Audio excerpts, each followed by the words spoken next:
¿Alguna vez has visitado un lugar tan hermoso que jamás imaginaste el secreto que escondía? Eso fue exactamente lo que me pasó en Guatavita, Cundinamarca.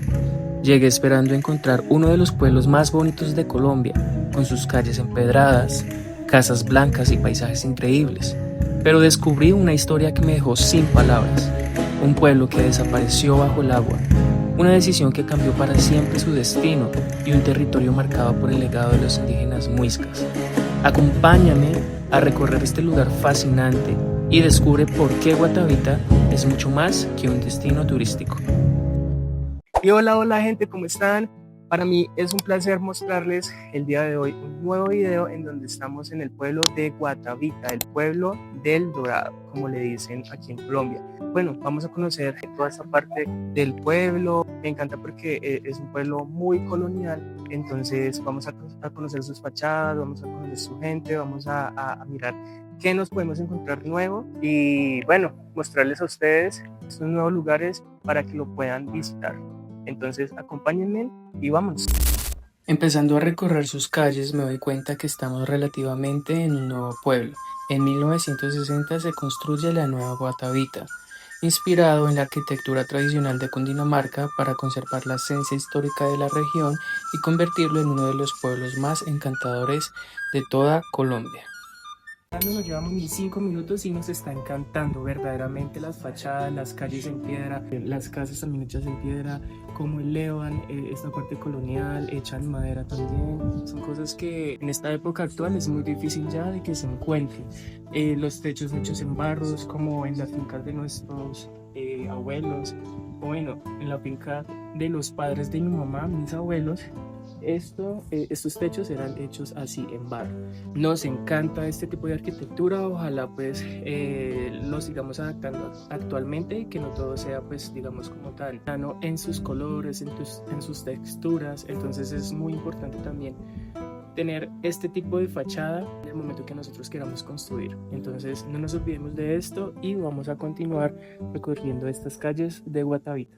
Bueno, acá también tenemos unos grandiosos lugares, unos spots increíbles.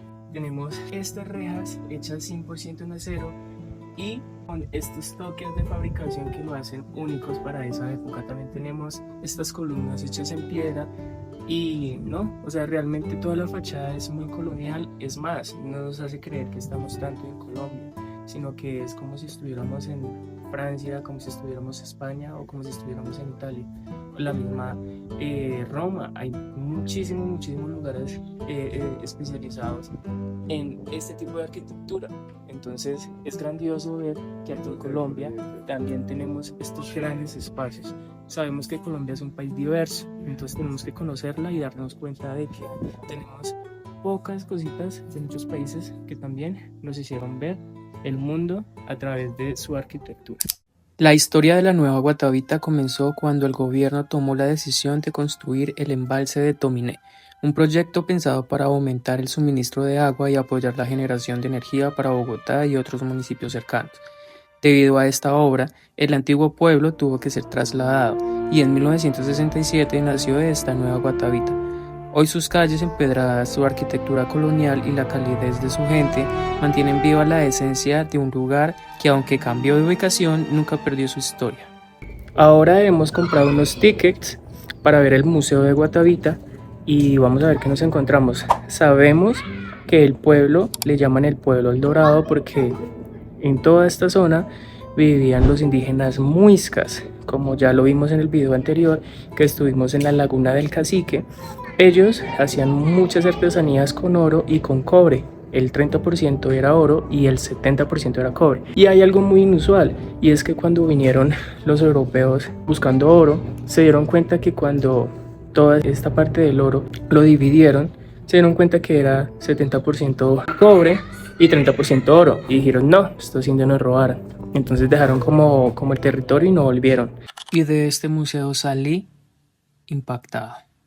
Entrar a este museo cambió por completo la forma en la que veía Guatavita. Hasta este momento solo admiraba su belleza, pero aquí entendí la historia que esconde en sus calles. Me impactó descubrir que para construir el embalse de Tominé, cientos de familias tuvieron que abandonar el lugar donde habían nacido, donde crecieron y donde estaban sus recuerdos. Poco a poco, el antiguo pueblo fue quedando bajo el agua, mientras sus habitantes eran trasladados a un nuevo sitio. En 1967, con el embalse ya terminado, la antigua Guatavita desapareció para siempre bajo sus aguas. Es inevitable preguntarse cuántas historias, cuántos sueños y cuántos recuerdos quedaron sepultados junto con ese pueblo. Salí de este museo con una mezcla de admiración y tristeza, entendiendo que detrás de este hermoso destino también existen historias que merecen ser recordadas. Hemos acabado de salir del museo y la verdad nos encontramos con tantas historias sobre, primero pues, nuestros ancestros los muiscas y también sobre el pueblo de Guatavita. Les voy a mencionar en esta ocasión sobre el pueblo de Guatavita.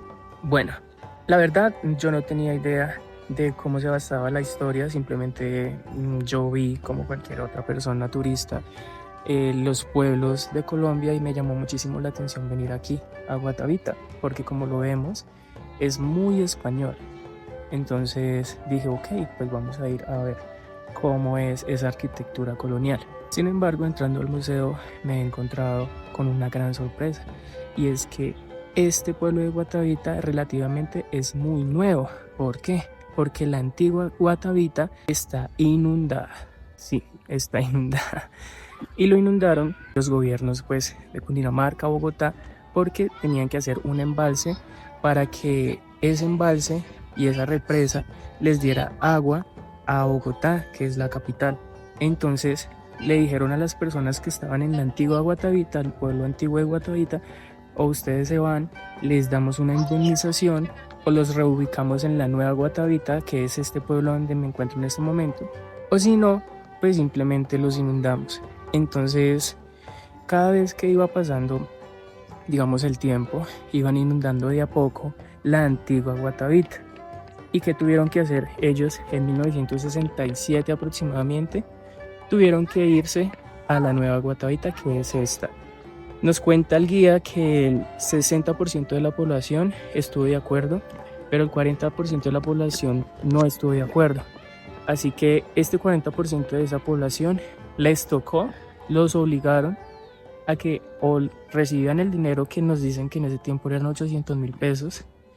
Pues para ese tiempo, en 1967, era un buen dinero, pero no valía la pena para ellos el dinero cuando dejaron todas su felicidad y todo su patrimonio, digamos que no tiene valor monetario, en la antigua Guatavita. Digamos que esa fue la sorpresa que recibí y quería pues, compartírselo a ustedes también.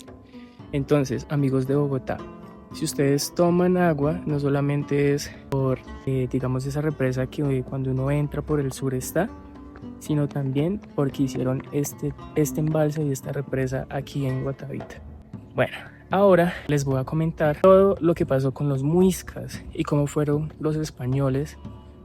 Gonzalo de Quesada Jiménez, que fue el que vino de España, y les voy a comentar la historia de cómo fue que traicionaron a Guatavita, que era el último cacique de aquí, de la laguna del Cacique. La llegada de Gonzalo Jiménez de Quesada, conquistador español, cambió para siempre el destino de los muiscas. Según la tradición oral, un soldado español ganó la confianza de una mujer indígena y reveló los secretos de la sagrada laguna de Guatavita.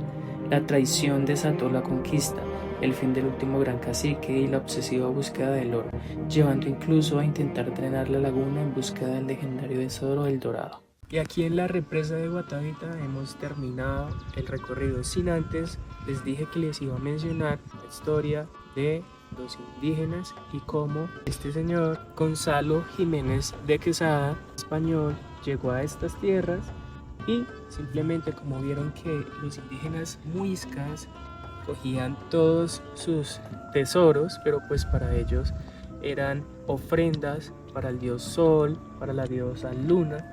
Entonces allí en la laguna del Cacique tiraban todos estos tesoros y también en las cuevas donde eran pues cementerios para ellos dejaban también muchísimas ofrendas a sus muertos y pues nada, son tales llamadas huacas para nosotros. Entonces llegaron ellos, se hicieron amigos con los muiscas muy nobles dejaron entrarlos a sus territorios y de una u otra manera terminaron destruyéndolos. Entonces es un pedazo de historia que quería comentarles de cómo en Colombia ha pasado mediante décadas y siglos la forma en que simplemente vinieron, nos colonizaron, se nos llevaron muchísimas cosas. Y uno de los artefactos más emblemáticos de este apartado del mundo, que se llama el Pueblo Dorado, son balsas hechas en oro, 100% en oro, construidas por los muiscas, los cuales una está en el Museo Nacional en Bogotá. Quería comentarles un poco sobre esto. Recuerden que este video ha sido patrocinado por Kia, el cual nos ha brindado un espectacular carro llamado B5 y estamos muy contentos. Les voy a hacer un corte sobre esta hermosa camioneta. Y bueno, quería terminar este video aquí en esta represa de Guatavita. Nos vemos en un próximo video. Recuerden que si les gusta este tipo de contenido, espero que les den like, comenten y se suscriban. Así que, como les he dicho, hasta pronto. Nos vemos por un siguiente video.